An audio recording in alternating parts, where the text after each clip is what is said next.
Tiempo va a hablar en primer lugar Javier Cobo y después Felipe Gutiérrez. Presidencia, Chema, integrantes de la mesa, compañeros y compañeras. Buenas tardes a todos, a todas. Un recuerdo a los ausentes, a Miguel, a Enrique, y un agradecimiento muy especial a la organización anfitriona, Confía Euskadi, Raquel, Carlos, Pachi, toda la comisión técnica, eskerrik asko. Pediría que me avisarais cuando faltaran 3 minutos, no 1. Gracias. Hablo en nombre de la totalidad de la delegación de Andalucía, porque así se ha decidido por todos sus componentes, a los que agradezco el gesto, incluso existiendo, como luego comentaré, algunas posiciones diferentes en cuanto a la validación del informe. Desde la totalidad de la delegación de Andalucía os queremos transmitir un reconocimiento y una felicitación. La felicitación, la enhorabuena, es para todos y para todas. Queremos felicitar a las 16 delegaciones hermanas, a quienes estáis y a quienes representáis, y felicitarnos. Y lo hacemos porque los resultados de nuestro trabajo durante los últimos 4 años y mucho más atrás son fruto de un proyecto, de un trabajo, de un compromiso colectivo, suma a su vez de compromisos individuales. También creemos que la exhaustividad del balance en la que se intenta reflejar este trabajo colectivo es muy útil tanto para el acto del Congreso como a futuro. Gracias al equipo federal, especialmente a Rafa, a las áreas y a las agrupaciones por el esfuerzo de elaborar y compartir todo este compendio de información. Ahí están los resultados, las cuentas del conjunto de esta federación, particularmente los elementos troncales. La capacidad que hemos tenido, a pesar de todo, de seguir manteniendo marcos sectoriales estatales de negociación colectiva y la capacidad de extender la actuación del sindicato a sectores, empresas y, sobre todo, a personas, como acreditan los resultados electorales. El informe y la ponencia acreditan sobradamente ambas cuestiones. Las cuentas son efectivamente resultado del trabajo colectivo, del gobierno colectivo. Son las cuentas del conjunto de la Federación, también las nuestras. Desde Confía Andalucía hemos procurado ser parte actora en la gestión federal, no solo como parte del gobierno u ocupándonos de nuestro ámbito, sino actuando en clave de dirección federal, para abordar un mandato que entendemos que ha sido enormemente complicado. Esa ha sido y va a seguir siendo nuestra vocación. Como consecuencia, nos sentimos copartícipes y corresponsables de una parte muy importante del balance de actuación federal, pues hemos participado, opinado y trabajado en gran medida en el mismo, tanto en ámbitos formales amplios como en otros más reducidos. No obstante, en el informe de gestión aprobado por práctica unanimidad en el pasado Congreso de Confía Andalucía, se identificaban de forma extensa los 2 principales espacios en los que hemos tenido diferencias con posiciones o actuaciones del equipo de dirección federal. Por un lado, el proceso de reestructuración del sector financiero y, por otro lado, lo que hemos descrito como verticalización del modelo Confía. Tendencia a la que ya advertíamos en nuestra intervención en el Congreso Federal de 2009.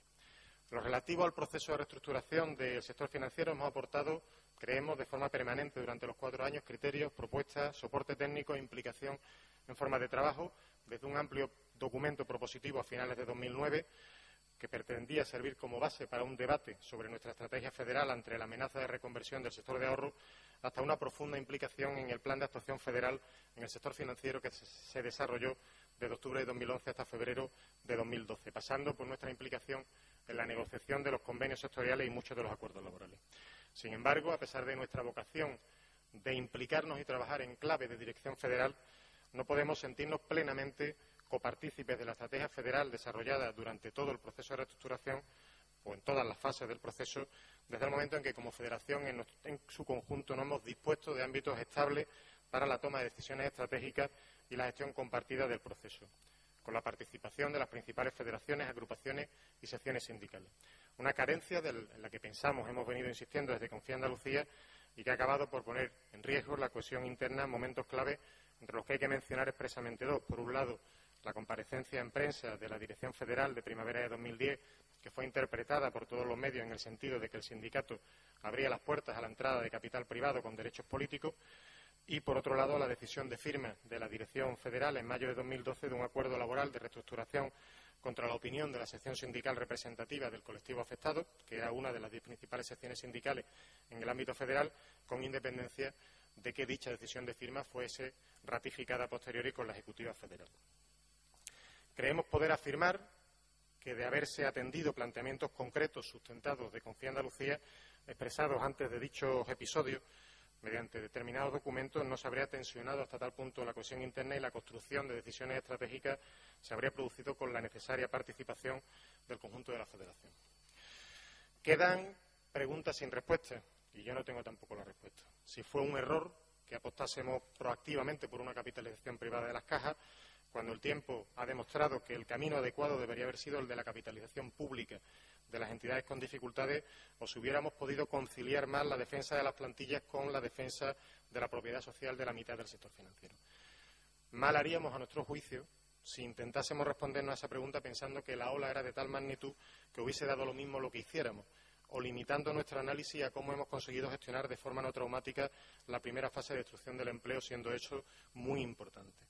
La naturaleza jurídica de las cajas era algo que definíamos como de interés general y confederal, y en esos espacios la respuesta que siempre hemos intentado dar como organización, incluso siendo conscientes de la magnitud de la ola, nunca la hemos limitado a la cuestión del empleo, siendo, insisto, fundamental, sino también a intentar defender lo que es de todo. En cualquier caso, insisto, que son preguntas sin respuesta.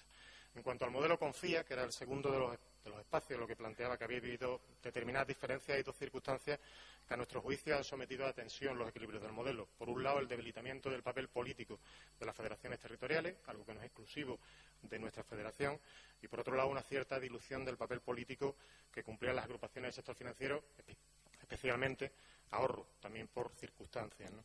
Ambos procesos han provocado una mayor concentración durante un tiempo del poder de decisión en la dirección federal, a lo que ha contribuido también otra serie de circunstancias, como una ejecutiva demasiado amplia, la vorágine de los acontecimientos, etcétera.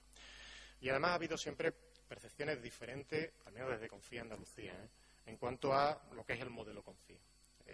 Acerca de la importancia de que las federaciones territoriales, las agrupaciones y las grandes secciones sindicales tengan músculo, capacidad de gobierno de su ámbito, interrelación y vertebración territorial, además de acerca de dónde debían priorizarse los recursos. No obstante, hemos ido conviviendo con esas diferencias sin que se proyectasen en ámbitos orgánicos hasta que, de forma posiblemente sintomática, aunque a nuestro juicio gratuita para ambas partes, quedaron evidenciadas en la aprobación de las normas congresuales en el Consejo de marzo de 2012. También consideramos, y en ese sentido las ponencias y estatutos federales apuestan por ello, que hay que apostar en mayor medida de lo que se ha hecho en este mandato por el papel de foros de coordinación y participación tanto de las diferentes secretarías como en el gobierno de la negociación colectiva, especialmente la no estructurada mediante agrupaciones para mejorar así en la implicación y cohesión del conjunto de la federación. Las diferencias en cualquier caso forman parte de la vida de una organización y creemos sinceramente que resultan positivas si se exponen por honestidad y por derecho, buscando siempre lo mejor para el conjunto de la organización. Desde el pasado mes de junio se han construido consensos en torno al proyecto para los próximos 4 años, ponencias, estatutos, órganos, buscando un marco en el que se reconduzcan y superen estas diferencias, existiendo una vocación de la Dirección Federal de integrar la posición de Confía Andalucía y nuestra apuesta por seguir implicándonos y aportando en clave de dirección. Como consecuencia, compartimos ampliamente las ponencias y estatutos que serán aprobados mañana, así como la conformación prevista de marcos colectivos federales para la toma de decisiones, entendiendo que se está apostando por una mayor federalidad, delimitando marcos y reglas del juego para la toma de decisiones estratégicas, así como para su ejecutividad y gestión, sin perjuicio de que en los próximos tiempos haya que seguir reforzando el equilibrio del modelo o incluso reinventar el modelo mismo si como organización nos encontramos ante escenarios probables como fusiones federativas.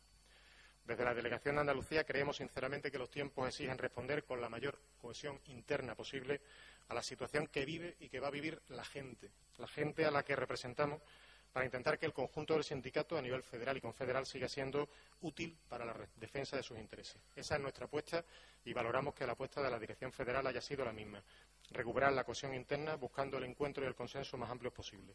Como consecuencia, los integrantes de la delegación apoyamos y estamos comprometidos con el proyecto que nace en este Congreso. No obstante, respecto a la valoración de la gestión de los 4 años anteriores, existe una posición muy mayoritaria en la delegación, incluyendo al que suscribe, que considera que ni siquiera este marco de futuro y nuestra participación en el balance de estos 4 años justifican validar con nuestro voto favorable decisiones o actuaciones de calado con las que hemos tenido profundas diferencias. Así lo hemos venido debatiendo y consensuando en nuestro interno, y así se lo anticipé a Chema en el mes de septiembre con la honestidad política, afectos aparte, que siempre hemos mantenido recíprocamente. Bajo dichos considerando, la posición mayoritaria de la delegación es de abstención al informe de gestión. Dentro de la delegación existen, no obstante, algunos integrantes que, a pesar de compartir el análisis, consideran que su voto debería ser favorable por valorar más el conjunto que las diferencias, al igual que existen algunos otros que entienden que las mismas justifican rechazar la formulación del mismo con un voto en contra, por lo que hemos concluido que cada integrante expresará su posición mañana en el mismo sentido que lo ha hecho en la reunión de la delegación. Y termino hablando de futuro. En los próximos años el sindicato se juega su existencia tal y como lo hemos conocido, con un riesgo palpable de pérdida de utilidad en lo sociopolítico, en los sectores y en las empresas. Nuestras prioridades han quedado marcadas, la defensa del empleo y la defensa de los marcos colectivos convencionales en un entorno de ultraactividad y atomización, como ya se ha explicado por parte de otros compañeros y compañeras. Y para eso precisaremos una adecuada gestión del binomio conflicto-negociación, además de mantener nuestra capacidad organizativa y de recursos. Nos vemos obligados a elaborar federalmente y a muy corto plazo un marco global de estrategia en nuestros sectores que incluyan propuestas consensuadas en torno al diseño empresarial de los mismos y el modelo, eso que llamamos el contrato social de reestructuración, marcos colectivos y relaciones laborales que podamos impulsar en cada sector, cada uno con sus peculiaridades. Estrategias que profundicen en la defensa del empleo y de la profesionalidad de las personas frente a la imagen de los diferentes sectores o de sus gestores que nos conviertan en referentes en la denuncia de lo socialmente repugnante y que profundicen en nuestra capacidad de gestionar el conflicto y al mismo tiempo alcanzar acuerdos. Y estrategias para afrontar el reto de seguir siendo útiles y representativos de la gente. Parte de esas estrategias, parte de ese análisis, parte de ese futuro están escritos en nuestro balance, ponencias y estatutos. Ahí están nuestras cuentas de lo que hemos hecho y de lo que pretendemos hacer. Ya no hace falta que me aviséis, pero voy bien. Pero hay algo más, algo más aparte de las cuentas. Y algunos y algunas ya me lo habéis escuchado. Dice, aunque en nuestra federación exista ese lugar común de que lo que no son cuentas son cuentos, no olvidemos que esas cuentas se han construido con cuentos. No con cuentos chinos, sino con cuentos, historias, tramas invisibles, pero tangibles, de compromiso personal y colectivo, que generan la sensación de que se comparte con otras personas ideología, compromiso y también afectos. Si no fuese por esos cuentos, no existirían estas cuentas. Me consta que Chema comparte esta afirmación y por eso te pido expresamente que la conviertas en prioridad, no tanto que la recojas en el informe. Y Carlos lo decía esta mañana, y es un poco en esa línea, recordando aquella cita del Principito, lo esencial es invisible a los ojos y por tanto ni siquiera está escrito en el informe. Porque al final somos lo que somos, hacemos lo que hacemos, gracias a esos ingredientes cualitativos invisibles, gracias a esos cuentos, gracias a ese sindicalismo de fuego lento en el que las formas importan tanto como el fondo, en el que tanto los métodos como los fines obedecen a unos principios y en el que los vagones, todos los vagones, los miles de vagones que forman esta federación, importan tanto como la locomotora, porque la velocidad del tren es la del último vagón y no la del primero. Por eso, y con ello termino, todo lo que escribamos, todo lo que aprobamos será papel mojado si no somos conscientes de que nada habrá más importante en los años próximos que algo que depende solo de nosotros y de nosotras, que es cuidar a nuestra gente, cuidar a quienes confían en nosotros con su voto o con su afiliación, para quienes a veces seremos capaces de aportar soluciones, a veces no, pero siempre aportaremos lo que decía Chema, que efectivamente está en el santoral de hoy, que es esperanza. Y en estos tiempos eso tiene mucho valor. Cuidar a esas 11.000 personas que salen elegidos por nuestras listas, que son quienes construyen día a día este sindicato. Y cuidar a quienes asumen responsabilidades sindicales y sobre todo a la gente con la que compartimos trabajo y compromiso sindical y no pocas veces afectos y sueños. Coincido por ello plenamente con el lema de nuestro Congreso, más personas, mejor sindicato. Es así, cuantos más seamos, mejor sindicato seremos. Pero también cabe girarlo y uniéndolo con el lema original, redondear el concepto. Mejores personas, más sindicato. Esta federación está plagada de miles de buenas personas que además son buenos sindicalistas. Las personas que estáis aquí, pero también aquellas a las que representáis. Hagamos entre todos y todas que nuestro trabajo colectivo en los próximos años esté a la altura de la calidad humana y del compromiso individual de tantos miles. Vivan las comisiones obreras y viva la gente de Confía. Gracias, Íñigo.